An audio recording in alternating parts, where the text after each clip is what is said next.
ကစီးနေပြီးတော့လေနော်လုံးဝမသုံးပြန်ရင်လည်းဘုရားကဒါလည်းမှားတယ်တဲ့တချို့ကကစီးနေတာရွှေတာလုံးအားကြီးတယ်ဒါလည်းဘုရားကမဟုတ်သေးဘူးတဲ့ခုနအထက်ကရာကြီးကပြောခဲ့ပါတယ်နော်လေးဘုံပုံရင်တပုံလောက်ကတော့သုံးရမှာပဲလေလုံးဝမသုံးဆွဲပဲနဲ့ကစီးနေပြီးတော့တူဝက်ထားမယ်ဆိုလို့ရှိရင်တဲ့မြတ်စွာဘုရားကလှူဒန်းမှုလည်းကိုယ်တိုင်လည်းမသုံးဆွဲဘူးမစားရမတောက်ရမလှူရနော်သူများကိုလည်းမလှူဟိုလည်းမသုံးဖြစ်ဘူးအဲ့ဒါဆိုလို့ရှိရင်မြတ်စွာဘုရားကဗာပြောတယ်လေဆိုတော့အာကိုရာမရှိဘဲနဲ့တည်ရတဲ့ဘဝကိုရောက်သွားလိမ့်မယ်တဲ့ကစီးနေတဲ့ခါကျတော့အပေါင်းဖော်နေတယ်လေအပေါင်းဖော်ဆိုတာပေးကမ်းမှုရှိရတယ်ဘုရားကနော်ကျွေးမွေးကမ်းမှုရှိမှမိတ်ဆွေတွေဆိုတာကိုနားမှာရှိတာဘာမှပေးကမ်းမှုမရှိရင်ဘယ်သူမှကိုနားမှာမကပ်ဘူးဒါကြောင့်အာကိုရာမဲ့ပြီးတော့တည်ရတဲ့ဘဝကိုရောက်သွားလိမ့်မယ်တဲ့ဒါကြောင့်ကစီးနေပြီးမသုံးဆွဲမဲနဲ့လည်းမနေနဲ့တဲ့ဟောဘုရားကနော်တရားကိုအဲ့လောက်တိတိကျကျလိုက်ဟောတာနော်နေ့စဉ်ဘဝမှာဘယ်လိုဖြတ်သန်းရမလဲဆိုတာအထိကိုဘုရားကဟောတာအေးအဲ့ဒါကြောင့်မြတ်စွာဘုရားကပစ္စုပန်ကြီးပွားရေးတရား၄ပါးကြိုးစားရမယ်စုဆောင်းရမယ်မိကောင်းဆွေကောင်းရှိရမယ်မြတ်မြတ်တတ်သုံးဆွဲရမယ်အဲ့ဒါကြီးပွားကြောင်းပဲ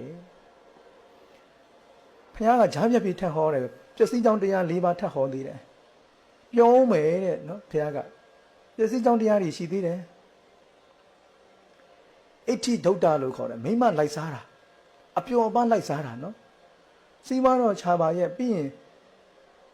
နော်အပျော်ပါလိုက်စားတာဒီနေ့ခေတ်ဆိုရင်ကလက်တွေသွားမယ်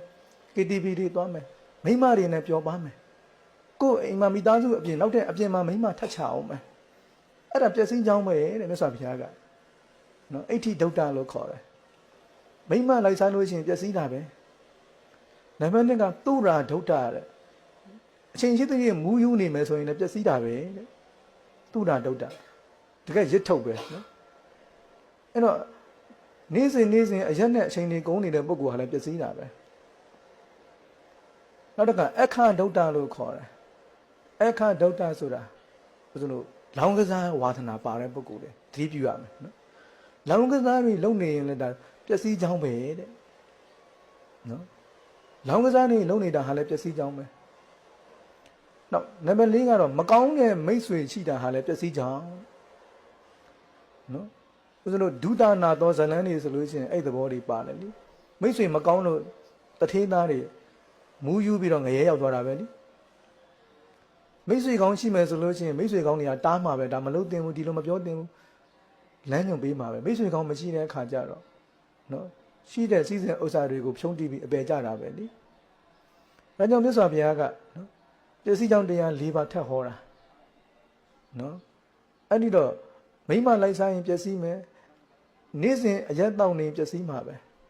နောက်လောင်းကစားဝါသနာပိုင်းလည်းပျက်စီးမှာပဲမိကောင်းဆွေကောင်းမရှိရင်လည်းပျက်စီးမှာပဲဒါမြတ်စွာဘုရားကပစ္စုပန်ဘဝမှာဘလို့နေထိုင်ရမလဲဆောင်းရံချောင်းရံတွေကိုဒါဟောကြားပေးတာပဲလေဒီတဲ့ပူပြီးဘုရားဘာလုပ်ပေးနိုင်မှာလဲစဉ်းစားကြည့်နော်ဒီတဲ့ပူပြီးတို့ဘုရားဘာလုပ်ပေးနိုင်မှာလဲလုပ်ပေးနိုင်ဘူးဘုရားကလမ်းညွှန်ပေးုံတတ်ပဲမဲကက်ခါကြီးတထာကရောပဲနော်ဘုရားကလမ်းညွှန်ပေးတာဒါကြောင့်ကိုဘာဖြစ်ချင်တာလဲဖြစ်ချင်တာကိုဒီမှာဘုရားလမ်းညွှန်ပေးနေတယ်လှုပ်ရအောင်လှုပ်ကိုယ့်အကိုလှုပ်ယူရမှာဆူတောင်းယူရမှာမဟုတ်ဘူးနော်ဆူတောင်းယူရမှာမဟုတ်ဘူးလှုပ်ယူရမှာဒါကိုဦးဇင်းတို့ဗုဒ္ဓဘာသာလူငယ်တွေလမ်းပြောင်းနေတယ်ဘုရားသခင်ကအစအရာရာတာဝန်ယူလိုက်မယ်လို့ဆိုတော့မျှော်လင့်ချက်နဲ့ဘာသာတရားကိုကိုးကွယ်ရင်တော့မှားသွားမှာပဲနော်ဒါကြောင့်ဦးဇင်းတို့